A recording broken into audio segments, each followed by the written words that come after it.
Hey everyone, we've got some new Bayern Munich players that come out today, and we'll get straight into it. I'm going to start by looking at Sommer. We'll work our way up the pitch. So, Sommer, not the best version of Sommer that we've had. It goes up to 94. Our previous ones went to 94. We did have one around, I think, the World Cup that went up to 96. So it's not the best we've had, but still very good goalkeeper. One interesting thing with Sommer is that they always boost one attribute with feature players more than all the other ones, and the one he's had boosted the most is reach. So you see his reach there. The previous ones haven't always gone up to the 80 mark. We've got 82 for reach though on this one with the auto allocation, and that alongside 91 for jump does compensate for the fact that he's only about 6 foot, which is not the tallest for a keeper. So yeah, along with the fact that he's an excellent shot stopper, he's good. He's a good keeper, and like I say, he's not the best one we've had, but yeah, if you don't have that many keepers, he could be a really good option for you. He's got unwavering form, so it could be a good goalkeeper option for you through the summer, where there's no live update coming from leagues like the Bundesliga. But yeah, good goalkeeper, Jan Sommer. And then next up, we have Ligt. Not a huge amount to say about Ligt, really. Just a really excellent centre-back, to be honest. He looks straight down the middle at those most important attributes for a centre-back. All over 90, fantastic. Down the left, he's okay. He's not great, but he's not bad either for a centre-back. And then heading 86, jump 88, physical 93. He's a strong guy, good in the air. He's got aerial superiority as well. You look down here, really good selection of skills for a centre-back. One-touch pass is a nice little bonus as well for a centre-back. Pace isn't the best. You might want to maybe juggle his points around a little bit. You could maybe take one off his defending, keep them still at the 90 plus mark, then you can stick an extra on pace. You could take a few off his aerial, even if you don't think he needs that much. Still take a few off. He's still at the 90 mark for physical contact. And then you got a bit more on lower body, and then you got one spare left over. You can stick that wherever you want, really, maybe on your play style. So you've got a little bit of flexibility there. You could maybe make his pace a little bit higher. I personally would probably do that, but either way, just an excellent centre-back. So if you need a centre-back, could be a really good one to have. And again, like someone who's got unwavering form, which could be useful over the next few months. Now, Pavard, very interesting one. He's a defensive fullback. There aren't that many good defensive fullbacks in the game. A lot of us like defensive fullbacks. We like protection, where, you know, some of us like attacking fullbacks. I personally do, but there's a lot to be said for having a strong defensive fullback protecting your centre backs. Obviously, this guy's a defensive fullback, and you look down here with the auto allocation, good speed, very good stamina. Down the middle there, that 90 defensive awareness is excellent. And that's going to be really effective. Defensive on the whole are good. Down the left, he's not the best for a fullback. But again, if you're going to use this guy as the defensive fullback that he is, according to his play style, and really make the most of what he's best at, you're probably not going to worry too much about that. You could take a few off his defensives and maybe make him a bit better on the ball, but ultimately, you know, you look down here at his skill set, great set of skills for a fullback, especially a defensive one. You could maybe try and get blocker on him to complete the set, but yeah, he's a brilliant defensive right back. But what's also interesting about Pavard, like with previous versions of him, is that you can actually train him to play centre-back. So what you could do is you could take away some of these. You don't need all these points over on the left. Take some of that away. Get the aerial up. Maybe put 8 on aerial. And you can see here, you can nudge his defending all the way up to there. And then we've got 4 left still. Maybe put one there, get his acceleration up to the 70 mark. And probably stick the last 2 on dribbling. So there, as you can see here, I'm not sure that's 100% accurate, but that as a guide, he's going to be around about 97 rated as a centre-back. And as you can see with all these attributes, you know, those defensive now, 96 defensive awareness, 290s. Pretty decent on the ball for a centre-back.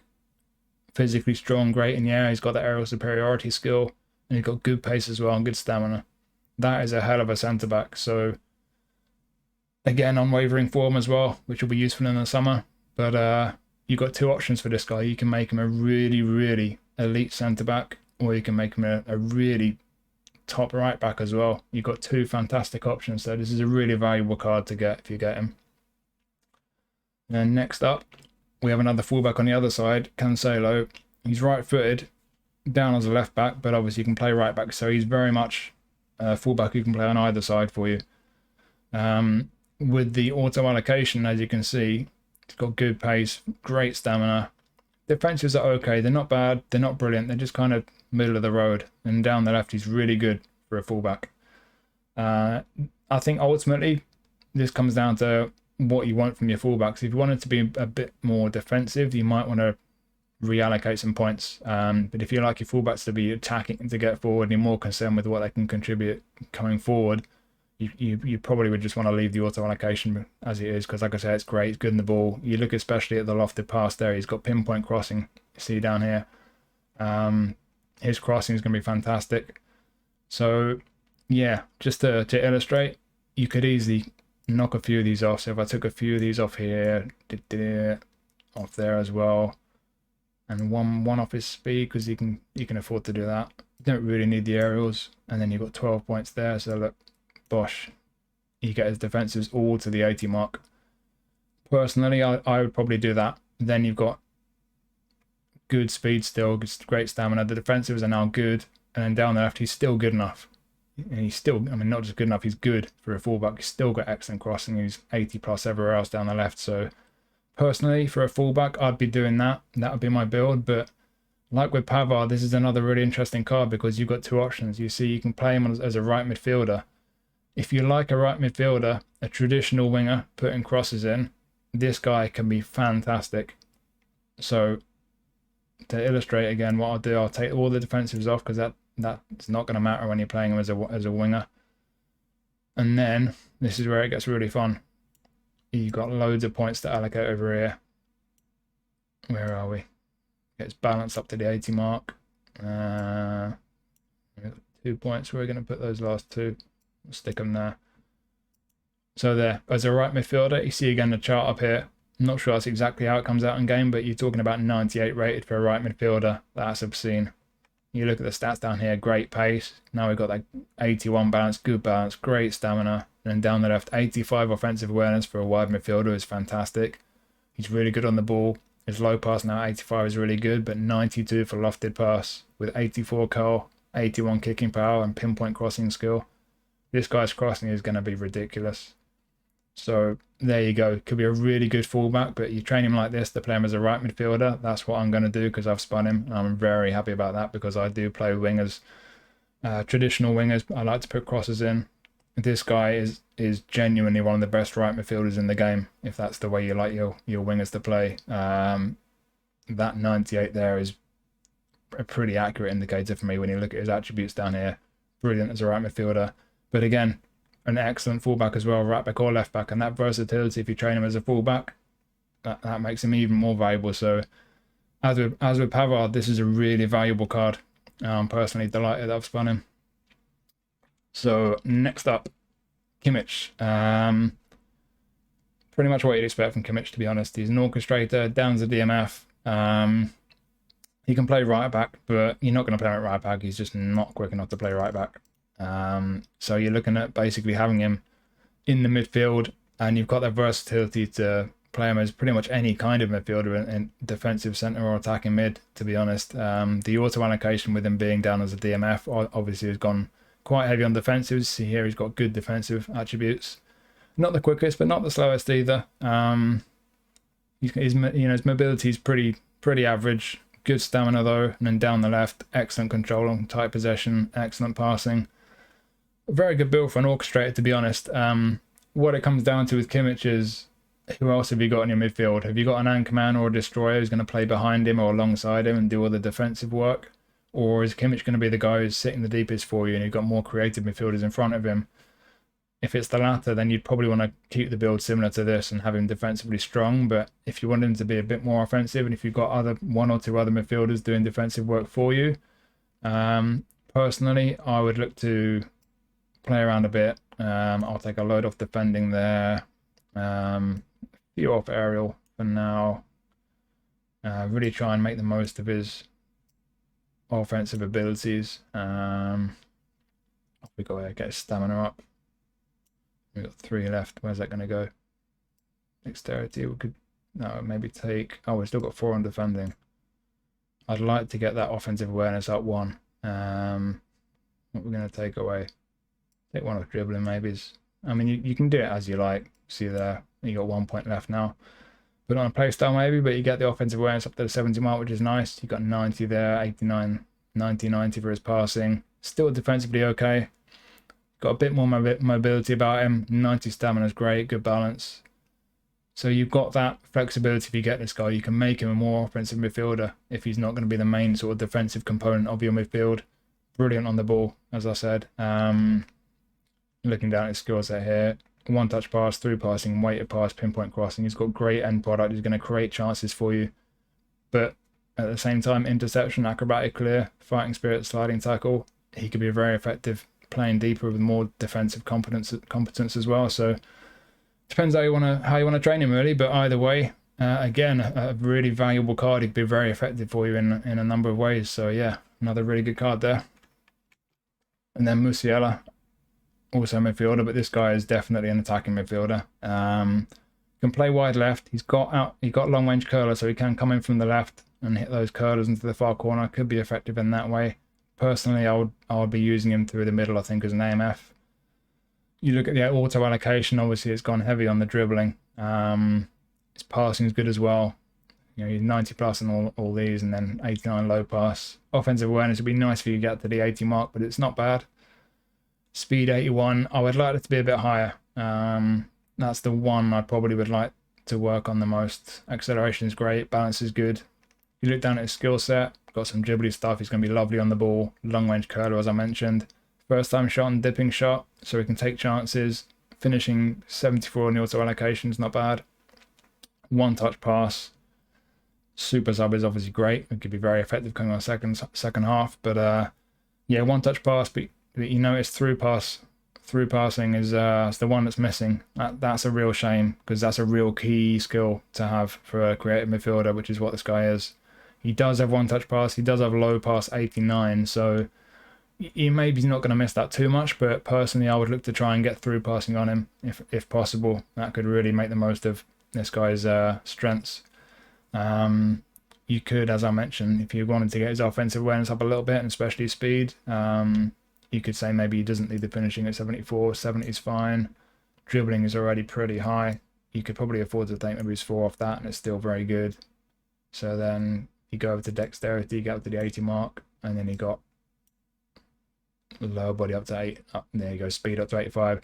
Personally, I would maybe do that. Again, you've got that flexibility. You can train him how you like, but speed up to 85, no, I like that. Acceleration 91, balance 85. Getting the offensive awareness up to the 80 mark is lovely. Still good on the ball, but that's obviously where you sacrificed a few points, so he's not as good as he was. It depends how you want to do it. Passing as it was, still very good. So yeah, wide left is a possibility. I personally think this guy's best as an AMF, and he looks like he's a very effective one, especially with that super sub if you're going to bring him off the bench in the second half. So yeah, another nice card that. And then we got Sadio Mane, the best Sadio Mane we've had so far in the game. Goes up to 97. Whew, yeah, this is a very, very good looking card. The one question with this guy is, do you play him as a wide forward or do you play him as a centre forward? He could do either role very effectively. He's got crazy pace, great balance and stamina as well. Offensive awareness is fantastic. On the ball is good. He's got really good dribbling. The one area for concern is end product. Passing 69, 69, and then finishing 76. That concerns me. You look down at his skill set. He's got heading, he's got rising shots, acrobatic finishing, first time shot. So he's got good skills to be taking chances. He doesn't have through passing, he doesn't have one touch pass, he doesn't have long range curler. So personally, he could well do a very good job as a wide forward, especially with that crazy pace he's got.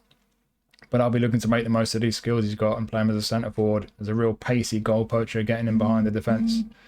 I would just be slightly concerned about that finishing. So looking over here, could knock 1 or 2 off his dribbling.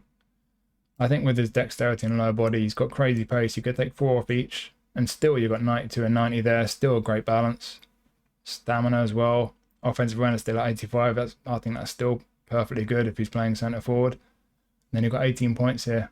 If you just lump them straight onto shooting, Bosch goes up to 83. Tidy. You've got 1 left, but on play style. Yeah, personally, I think that's what I'd do. again, as with all these players, you can do it however you like. It's whatever suits you. But for me personally, I think this build on Mane would be the best way to use him, most effective way. Have him as a centre forward, that great pace, offensive awareness, good on the ball, the balance. That stamina for a centre forward is fantastic. Finishing 83 is not outstanding, but it's good. And he's got those skills, as I mentioned, for a striker to take chances. So, yeah, either way, wide forward or playing as a centre forward, this guy could be absolutely deadly. And I think this is another really good card. And then we get to the last one, Thomas Muller.